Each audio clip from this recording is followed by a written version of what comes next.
Assalamualaikum warahmatullahi wabarakatuh. Balik lagi di YouTube channelnya aku, Indah Rusliana. Di sini aku bakal menjelaskan tentang komoditas tembakau terkait adanya virus COVID-19. Sebelum itu aku juga bakal menjelaskan sedikit tentang pengertian tembakau itu seperti apa. Yuk langsung ke videonya ya. Tembakau adalah produk pertanian semusim yang bukan termasuk komoditas pangan, melainkan komoditas perkebunan. Produk ini dikonsumsi bukan untuk makanan tetapi sebagai pengisi waktu luang atau hiburan, yaitu sebagai bahan baku rokok dan cerutu. Tembakau juga dapat dikunyah. Kandungan metabolit sekunder yang kaya juga membuatnya bermanfaat sebagai pestisida dan bahan baku obat. Tembakau telah lama digunakan sebagai entogen di Amerika. Kedatangan bangsa Eropa ke Amerika Utara mempopulerkan perdagangan tembakau terutama sebagai obat penenang. Kepopuleran ini menyebabkan pertumbuhan ekonomi Amerika Serikat bagian selatan. Setelah Perang Saudara Amerika Serikat, perubahan dalam permintaan dan tenaga kerja menyebabkan perkembangan industri rokok. Produk baru ini dengan cepat berkembang menjadi perusahaan-perusahaan tembakau hingga terjadi kontroversi ilmiah pada tahun pertengahan abad ke-20. Dalam bahasa Indonesia, tembakau merupakan serapan dari bahasa asing, bahasa Spanyol yaitu taubacho. Dianggap sebagai asal kata dalam bahasa Arawakan, khususnya dalam bahasa Taino di Karabia, disebut mengacu pada gulungan daun-daun pada tumbuhan ini. Di Indonesia, macam-macam tembakau komersial yang baik hanya dihasilkan di daerah-daerah tertentu. Kualitas tembakau sangat ditentukan oleh kultivar, lokasi penanaman, waktu tanam, dan pengolahan pasca panen. Akibatnya, hanya beberapa tempat yang memiliki kesesuaian dengan kualitas tembakau terbaik, tergantung produk sasaran.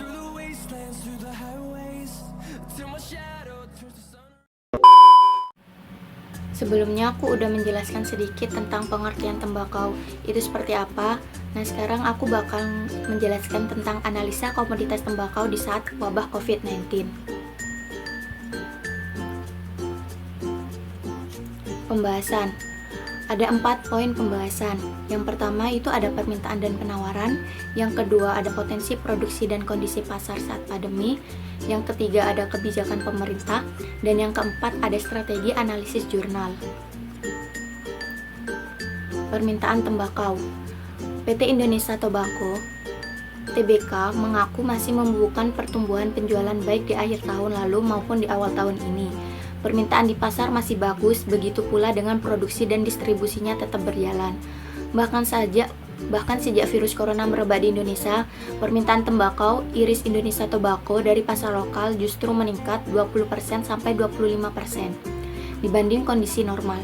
Merebaknya virus corona membuat perekonomian melambat sehingga berpengaruh ke pendapatan masyarakat, terutama yang berada di tingkat ekonomi lemah. Hal ini diperparah dengan harga-harga rokok yang sudah naik banyak. Peningkatan permintaan tembakau iris bukan hanya datang dari wilayah yang banyak terdapat kasus corona, tetapi dari seluruh daerah pemasaran Indonesia tobacco di dalam negeri. Selanjutnya ada penawaran tembakau. Kementerian Pertanian mencatat produksi tembakau nasional pada tahun 2016 sebanyak 126,728 ton, turun sekitar 67,062 ton atau sekitar 34% dibanding dengan tahun 2015 yang mencapai 193,790 ton. Produksi tembakau kemudian mulai membaik pada tahun 2017 mencapai 181,142 ton.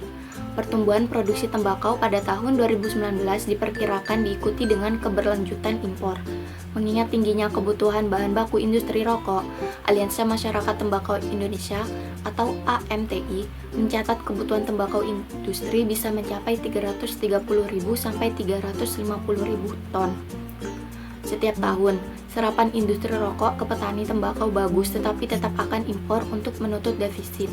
Berdasarkan data Kementerian Perdagangan, impor tembakau selama bulan Januari sampai Maret 2019 mencapai nilai US dollar 158,41 juta, turun 0,7% dibanding dengan periode yang sama pada tahun sebelumnya yang berjumlah US dollar 159,53 juta.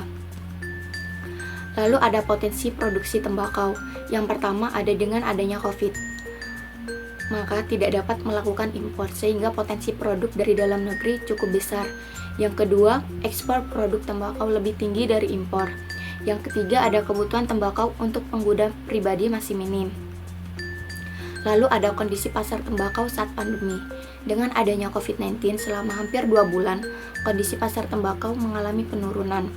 Permintaan dua pabrik rokok kretek besar yakni PT Djarum dan PT Gudang Garam terhadap tembakau tahun ini menurun. PT Djarum tetap akan membeli tembakau dari petani, namun jumlah kuota akan menurun sekitar 20% dibanding tahun lalu atau hanya melakukan pembelian sekitar 3.500 ton. Kemudian dari PT Gudang Garam bahwa di tengah wabah corona perusahaan rokok juga tetap membeli tembakau dari petani. Namun belum diketahui pasti berapa penurunan kuota pembeliannya. Yang jelas pembeliannya akan turun tidak sebanyak tahun lalu, dikarenakan pemasaran rokok juga menurun akibat adanya COVID-19. Lalu ada kebijakan pemerintah. Yang pertama ada pemerintah akan membatasi impor tembakau yang belum diserap industri rokok.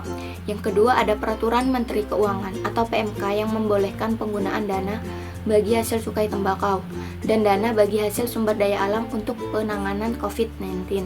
Yang ketiga ada memberdayakan para penyuluh untuk membantu para pembudidaya tembakau.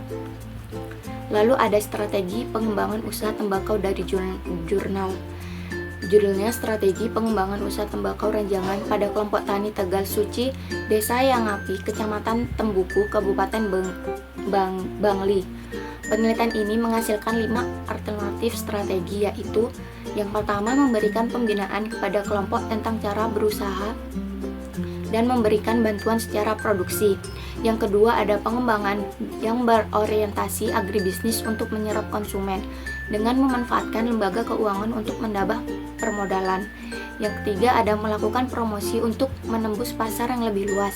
Yang keempat ada membuat aturan kelompok untuk menekan ahli fungsi lahan pertanian. Yang kelima ada meningkatkan kualitas tembakau agar mampu bersaing dengan tembakau kelompok lain. Sekian penjelasan dari saya mengenai komoditas tembakau di adanya COVID-19 seperti ini. Semoga bermanfaat. Wassalamualaikum warahmatullahi wabarakatuh.